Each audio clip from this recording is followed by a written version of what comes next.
بن جائے گی تو جا کر آرام ہی کر لو. یہ تو ماشاءاللہ میری ماں میری بیٹے میری بہنیں تو اللہ ان کی عمر دراز کرے. ان کے لیے دعا دوں گا نا دادا انشاءاللہ. ان کا مجمع پورا کھچا کے بھرا پڑا ہے. ایک بات آپ مجھے بتاؤ, چلو چھوڑ دو.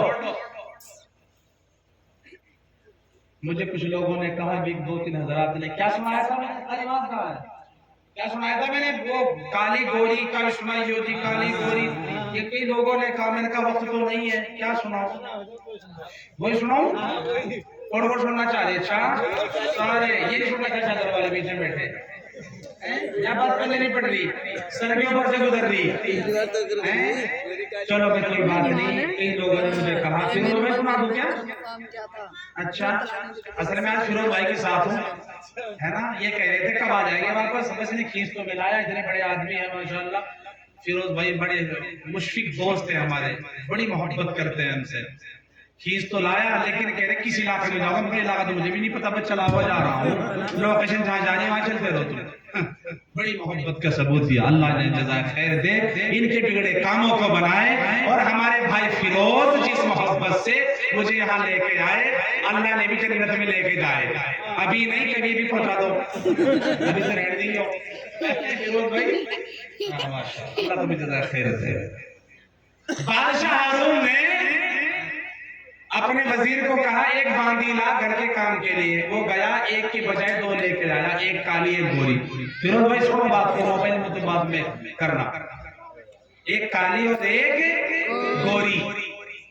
بادشاہ نے کہا تجھے لانے کو ایک کالی تو 2 لے آیا. فرمایا حضور دونوں بگڑی تھی, دونوں خرید لایا. اور پاگل ضرورت ایک کی تھی, کہا ایک کو رکھ لو ایک کو نکال دو. فرمایا پاگل میں اگر کہوں گا گوری کالی تو چلی جا, کالی کہے گی اگر میں کالی نہ ہوتی مجھے اپنے محل میں بادشاہ رکھ لیتا. گوری کہوں گوری تو چلی جا, گوری کہے گی بیوقوف ہو گیا. بادشاہ اچھی خاصی گوری کو نکالا, کالی کو محل میں رکھ لا. اس کی عقل دیکھو کہاں چلی گئی. لیکن بہرحال بادشاہ دونوں کے پاس پہنچا اور کہنے لگا بہنا کہاں جی, کا ضرورت تو ایک ہی تھی, یہ 2 لے آیا. ایک کام کر لو, ایک کو رکھ لو اور ایک کو نکال دو. گوری نے کہا حضور یہ بہانے بازی ملانے سے کیا فائدہ, بہانے تو بہانے ہو نا, ہے نا. بولو یار بہانے تو بہانے ہو. ایک بادشاہ کے پاس ایک آدمی مچھلی لے گیا, مچھلی بڑی خوبصورت تھی. اس نے کہا لو حضور آپ کے لیے مچھلی بڑی قیمتی بہترین والی. فرمایا کتنے کی ہے, کہا 1000 روپے کی. فرمایا 1000 روپے دے دو. وہ چلا گیا. اب اسے پتا لگا جو بادشاہی گھر والی تھی کہ بادشاہ نے 1000 میں مچھلی خریدی, ہے نا. اب عورت ہو, ہے نا. یہ جو بیٹھی نا ان سے مولوی گھبرا ہے, ان سے مولوی گھبراتا ہے. تو بادشاہ کی تو کیا, بادشاہ ہوگا سو ہوگا لیکن گھبرانا تو پڑے گا. بیوی نے کہا بادشاہ کو کہ تم نے 1000 میں مچھلی خریدی. فرمایا تھی حضور. فرمایا اسے واپس کر, اسے واپس کر. فرمایا نا میں نہیں واپس کرتا, یہ میرا لیول نہیں ہے, میری شان ہے اپنی, یہ واپس کرو, یہ مجھے زیبا نہیں دیتا. ملکہ نے کہا بادشاہ کو طریقہ میں بتا دی, اسے واپس کر. اچھا دماغ بہت ہوتا ہے ان میں, یہ جو بیٹھی نا بڑا دماغ چلا ہوا ہے اپنا ایڈوانس میں. کہنے لگی ملکہ نے کہا اسے بلا مشورے کو اور اس سے یوں پوچھو مچھلی ہے یا مچھلا ہے, یا مچھلی ہے یا مچھلا ہے. مشورے کو بلا لیا. فرمایا حضور کیا بات تھی. بادشاہ نے کہا حضور یہ تو بتا بھائی یہ مچھلا ہے یا مچھلی ہے. سمجھ گیا مشورہ دار میں کچھ کالا ہے, یہ پیسے واپس دینے پڑ سکتے ہیں. چنانچہ اس نے کہا حضور نہ تو یہ مچھلی نہ یہ مچھلا جو ہیجڑا. بادشاہ نے کہا اسے 1000 روپے اور دو. فرمایا کیا کرا, کہا بے وقت اس کے حاضر جوابی کمال دے. اس کی حاضر جوابی کیا تھی. بہرحال گوری نے کہا آگے بڑھ کر کے حضور یہ بہانے کرنے سے کیا فائدہ, آپ گورے, آپ کے محلات گورے, میں گوری, میں تو رہ سکتی ہوں, اس کالی کا کیا کام. اور کہنے لگی حضور موتی سفید ہے سب قیمت ہے ان کی لاکھوں. گوری نے کہا موتی سفید ہے سب قیمت ہے ان کی لاکھوں, اور کوئلہ ہے کالا پیسوں میں ڈھیر پالو. موتی سفید ہوتا ہے, 1,00,000 روپے سے کم نہیں ملتا. کوئلہ کالا بدر پہ لگ جسم پہ لگا جا سڑا دے ہر چیز کو، ہے نا، کپڑوں پہ لگا جا ہر چیز گندا کر دے. اور تو حضور اللہ کے نیک بندوں، اللہ کے نیک بندوں کا منہ سفید ہوگا اور دوزخی جو ہوں گے منہ ہوں گے ان کے کالے. حضور اللہ کے جو نیک بندے ہوں گے ان کے چہرے چمک رہے ہوں گے 14ویں رات کی چاند کی طرح، لیکن جو جہنمی ہوں گے ان کے چہرے کالے ہوں کالے. گالے انہیں پڑھا لیے، ان کے چہرے کالے ہوں کالے. اسے نکال دے مجھے رکھ لو. بادشاہ نے کہا بات تو تیری ٹھیک ہے، لیکن کالی آگے بڑھی اور کہنے لگی میری بھی تو سن لو. فرمایا ہاں تو بھی سنا. اب کالی نے کہا ہے مشک نافا کالی، وہ جو ہیرن کے پیٹ سے نکلتی ہے خوشبو، ہے مشک نافا کالی قیمت میں بے شالی، روئی سفید ہے پیسوں میں ڈھیر پالی. حضور مشک نافا کالی ہوتی ہے، جہاں رکھ لو وہ چیز مہک جاتی ہے، جیب میں رکھ لو، محل میں رکھ لو، کمرے میں رکھ لو، ہر چیز کو مہکا دیتی ہے. اور روئی 20-30-50 روپے کلو، سردی آدمی لپیٹے پھر 6 مہینے کے لیے ٹانگ میں پھینک دے. اور تو حضور کالی نے کہا اگر تمہیں کالا رنگ اتنا ہی ناپسند ہے، آنکھوں کی پتلی کالی ہے کہ نہیں، آنکھوں میں کالا کالا، آنکھوں کی پتلی کالی ہے نور کا جو چشمہ، اور آنکھ کی سفیدی جو نور سے ہے خالی. حضور جو تمہارے آنکھوں میں کالا کالا تل ہے نا، یہ نکال کے مجھے دے دو. یہ جو بیچ میں کالا کالا تھا یہ نکال کے مجھے دے دو. اور خالی جو سفیدی بچے گی نا اس سے دیکھو اوپر نیچے اگر تجھے کچھ دیکھ جا. فرمایا بات تو تیری ٹھیک ہے، بات تیری ٹھیک ہے. گوری نے کہا حضور اس کلو کے چکر میں کیوں پڑ رہے ہو، یہ کلو بے وقوف کہاں چکر میں آ رہے اس کو، میری سنو میں تمہیں کیا کہتی ہو. فرمایا ہاں بتا. اب کوئی پھر آگے بڑھے کہنے لگی حضور انصاف کیجئے گا کچھ سوچئے گا پیارے، انصاف کیجئے گا کچھ سوچئے گا پیارے، سورج سفید روشن تارے سفید سارے. حضور جلدی انصاف کیجئے، میں سفید آپ سفید چاند سورج ستارے سفید. کالی نے آگے بڑھ کر کہا ہاں سوچئے گا آقا ہے آپ وطنوں والے، ہاں سوچئے گا آقا ہے آپ وطنوں والے. کالا گینا پہ کعبہ حضرت بلال، بولو کالا گینا پہ کعبہ حضرت بلال کالے. فرمایا میں نے مانا چاند سورج ستارے سفید ہے، لیکن کالا گینا پہ کعبہ جس کا دنیا تمام کرتی ہے وہ تو کالا ہے، اور سیدنا کہہ کے پکارتی ہے وہ میرے نبی کا غلام بلال تو کالا ہے. بادشاہ نے کہا تو ٹھیک کہہ رہی. گوری نے کہا بادشاہ اس کلو کے چکر میں نہ پڑو، چھوڑ دو اس کا چکر، میری سنو میں کیا کہہ رہی ہے. گوری نے کہا بتا کیا کہتی ہے. گوری نے کہا حضور نبی کریم صلی اللہ علیہ وسلم کے چہرے پہ آ گیا. اللہ کے نبی جس دن پیدا ہوئے اس دن پہ آ گیا. وہ میلاد کا دن تھا، حسین دن تھا، خوبصورت دن تھا. انسانیت کو ایک انسانیت ملی تھی، جینے کا طریقہ ملا تھا. اللہ کے رسول کی آمد پر اللہ تعالیٰ نے اس دنیا کے اندر ایک انقلاب پیدا کیا تھا. فرمایا حضور گوری نے کہا میلاد کا جو دن ہے وہ روشن دل یقین ہے، میلاد کا جو دن ہے وہ روشن دل یقین ہے. کالی آگے بڑھی اور کہنے لگی معراج کی جو شب ہے وہ کالی ہے کہ نہیں ہے. میں نے مانا کہ جس دن اللہ کے رسول پیدا ہوئے وہ دن روشن تھا، خوبصورت تھا، لیکن وہ جو معراج کی رات تھی جب اللہ سے ملاقات کرنے کو گئے تھے وہ رات تو کالی تھی. بادشاہ نے کہا تو بھی ٹھیک کہہ رہے اور تو بھی ٹھیک کہہ رہے. گوری نے سوچا میں تو پھر پٹک دیا، یہ تو پھر گڑبڑ کر گئی، ایسا نہ ہو یہ رہ جائے محل میں. اب گوری آخر میں آگے بڑھی اور اللہ کے قرآن پہ آ گئی. اللہ کے قرآن سے بڑھ کر کتاب کوئی ہے جی؟ بولو جی. اللہ کے قرآن پہ آ گئی اور کہنے لگی حضور کاغذ سفید ہے سب، کاغذ سفید ہے سب قرآن پاک والے. کالی آگے بڑھی اور کہنے لگی ان پر جو لکھے ہیں قرآن کے حرفوں کالے. میں نے بہانا کلام پاک کے کاغذ سفید ہے لیکن جن کو اثر پڑھنا ہے وہ تو کالے. کیسا اٹھا کے بھی دیکھ لو. گورے نے سوچا پھر پڑھ دیا. آخر میں نبی کریم صلی اللہ علیہ وسلم. تم نیند سے آگے جا رہا نیند تو نہیں آئے نا. فجر تک کرو کرو کرو شڑا فجر تک.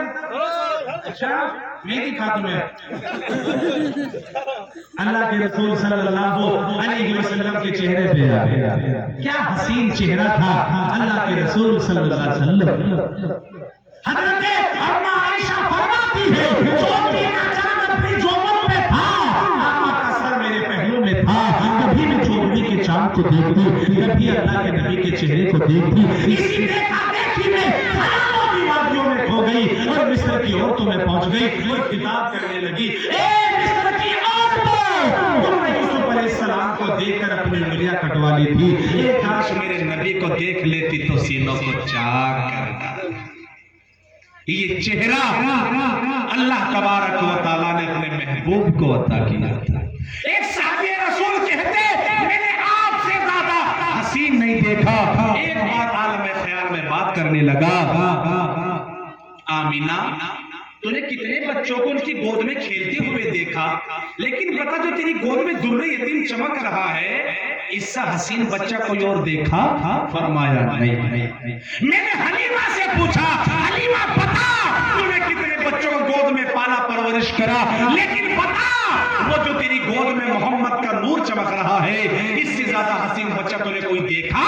فرمایا نہیں دیکھا. میں نے عبد المطلب سے پوچھا عبد المطلب بتا کتنے داداؤں کی گود میں ان کے پوتوں کو تو نے کھیلتے ہوئے دیکھا, لیکن بتا تو تیری گود میں تیرا پوتا محمد کھیل رہا ہے اس سے حسین پوتا کسی کا دیکھا؟ فرمایا نہیں دیکھا. میں نے جبرائیل سے پوچھا اور جبرائیل تو مشرق و مغرب کو گھوما ہے, جنوب و شمال تیری نگاہوں کے احاطے میں ہے. آدم سے لے کر کے عیسیٰ تک سارے نبیوں کو تجھے قریب سے دیکھا نظارہ کیا, لیکن بتا اللہ کے رسول صلی اللہ علیہ وسلم سے حسین تو نے کسی کو دیکھا؟ فرمایا نہیں, میں نے محمد سے خوبصورت کسی کو نہیں دیکھا. آواز آئی قاری مہتاب آمینہ اپنے بچے سے زیادہ حسین کسی کو کیسے دیکھ لیتی ہے؟ حلیمہ اپنے قسمت میں محمد سے اچھا بچہ کیسے پا لیتی؟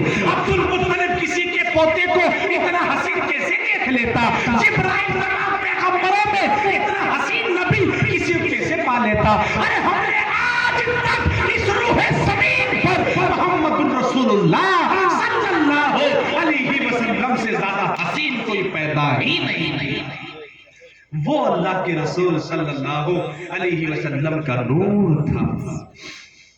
کہنے لگی گوری حضور آخری بات میری سن لو, میں چھٹی کر دے. فرمایا بتا. گوری نے کہا روح مصطفیٰ ہے روشن ہے دانتوں میں اجالا. گوری نے کہا روح مصطفیٰ ہے روشن ہے دانتوں میں اجالا. کالی آگے بڑھی اور کہنے لگی ہے زلفیں ان کی کالی کملی کا رنگ کالا. فرمایا میں نے مانا نبی کا چہرہ حسین تھا, لیکن جو اس چہرے کو سجا دی سوار دی ہے وہ زلفیں تو کالی تھی. اور لوگ دعا کرتے ہیں الہا کل قیامت کے دن نبی کی کالی کملیہ میں چھپا لیے, اس کا رنگ تو بادشاہ نے کہا تم دونوں رہ لو, تم دونوں رہ لو. اور یوں کہا اگر ایسی 10 بھی ملے خرید کے لے آ, گھر کی محل کی زینت بنا دوں گا. ان کے دین کا حال تو یہ تھا. ارے جو بیٹھی سہارنپور کی عورتیں کا پتا کچھ ان کا جو ہے کہ جب چھت پر پہ بیٹھ کر کے کوا بول جاتا ہے یہ کہتی ہے ہمارے مہمان آتا ہے, اس کا حال یہ, اس کے دین کا حال یہ. کلام پاک پڑھے تو فرشتے بھی جھومتے ہیں, اچھا ڈھولک پہ تال لگے بس اللہ ہی اللہ ہے. اے میری ماں میری بہن, فرمایا اللہ کے رسول صلی اللہ علیہ وسلم نے اس عورت کے لیے تو یہ بھی پردہ ہے، وہ بنا شوہر کی اجازت کے گھر سے باہر نہ نکلے۔ جو عورت اپنے شوہر کی اجازت کے بنا گھر سے باہر جاتی ہے، جب تک لوٹ کے نہیں آتی، جتنی بھی اللہ کے فرشتے ہیں اس عورت پہ لعنت کرتے ہیں۔ آج جگہ جگہ ذلیل ہے، یہ لعنت نہیں تو اور کیا ہے۔ آج جگہ جگہ رسوا ہے، یہ لعنت نہیں تو اور کیا ہے۔ یاد رکھ، جتنی جو قیمتی چیز ہوتی ہے اسی طرح ہی سنبھال کے رکھا جاتا ہے۔ آپ نے دیکھا لکڑی کی دکان، ایک لکڑی وہاں، ایک وہاں، ایک وہاں، ایک وہاں، ایک وہاں، ہے نا۔ برتنوں کی دکان، کچھ دکان کے اندر، کچھ دکان کے باہر، اور سونا چاندی کی دکان، دکان کے اندر لیکن شیشوں کی الماریوں کے اندر بند، اور ہیرو کی اور سونے کی جو قیمتی چیزیں ہیں دکان کے اندر شیشوں کی الماریوں میں تو بند، لیکن مکملیہ کی ڈبی کے اندر بند۔ معلوم یہ ہوا کہ جتنی جو قیمتی چیز ہوتی ہے اسی طرح سنبھال کے رکھا جاتا ہے۔ اے میری ماں، میری بیٹی، تیرا مقام اونچا ہے، تیری گود میں ولیوں نے دودھ پیا، تیری نبیوں نے دودھ پیا، تیری گود میں اللہ کے نیک ولی کھیلے پلے بڑے ہوئے، تو وہ عورت ہے کہ نہ جانے کتنے بڑے بڑے عالموں کو، قرآن کے حافظوں کو تو نے پیدا کیا، اور تیری نہ جانے تیری گود سے پیدا ہونے والے، کھیلنے والے، پرورش پانے والے کتنے بڑے بڑے اللہ کے ولی، قطب و ابدال بنے، شیخ جیلانی بنے، عبد القادر جیلانی بنے، معین الدین چشتی بنے، صابر پاک بنے، نہ جانے کتنے بڑے بڑے ولی بنے، اور وہ بھی کسی عورت کی گود میں کھیل کر کے پلے بڑے ہوئے۔ آج ان عورتوں کی گود میں نچیے گویے پیدا ہوتے ہیں، اس کی وجہ صرف یہ ہے آج کل ہماری ماں بہنیں اگر پیٹ میں بچہ ہے تو موبائل میں گانے سنتی ہے، فلمیں دیکھتی ہے، ڈرامے دیکھتی ہے، بچہ پیدا ہوا چھوٹا سا ہے اس کے ہاتھ میں موبائل دیتی ہے، وہ گانے سنتا ہے۔ اے میری بہن بتا، جب تو دودھ پلا رہی تھی بچے کے سامنے گانا چلا رہی تھی، جب تو دودھ پلا رہی تھی تو گانا گا رہی تھی، جب تو دودھ پلا رہی تھی تیرے سر پہ دوپٹہ نہیں تھا، جب تو دودھ پلا رہی تھی بے حیائی کا ماحول تھا، جب تو دودھ پلا رہی تھی تیرے اندر غیرت نہیں تھی۔ بتا کس طرح تیری نسلوں میں کوئی دین کا دائی شیدائی پیدا ہو جائے، پہلے تجھے خود ٹھیک ہونا پڑے گا، پھر تیری نسلوں کے اندر اللہ تعالیٰ عالم دین قرآن کے حافظ پیدا فرمائے گا۔ چلو بات چھٹی کرتا ہوں، ختم کرتا ہوں بات، بس نو کہنے پیچھے سے انہیں پہناوے کروانے کا لوگ جا کے یہ مجھے چھوڑا باہر جانے، پھر میں کہاں رہوں گا یہ تو بتاؤ، یہی رہوں؟ سبحان اللہ، مدرسہ بھی چلانا ہے مجھے، کل کو صبح میں بھی جانا ہے۔ چلو میری بات ختم ہوتی ہے، لیکن آج ارادہ کرو، چلو ارادہ کرتے کہ انشاءاللہ سب کے سب، ہماری ماں میری بیٹیوں کی بات چلی، میری بہنیں انشاءاللہ پردے کا اہتمام کرے گی انشاءاللہ۔ آپ کہہ رہے ہیں انشاءاللہ، کوئی بات نہیں، آپ کہہ رہے ہیں انشاءاللہ۔ ہاں نہیں، تمہیں پردہ نہیں کرنا، پردہ نہیں کرنا ہے۔ آج کل تو مولوی شرمائے شرماتی، وہاں میں تھا علیمہ صاحب، میں وہاں تھا، ادھر دب کورے میں تھا، اپنے یہاں جلسہ تھا ابھی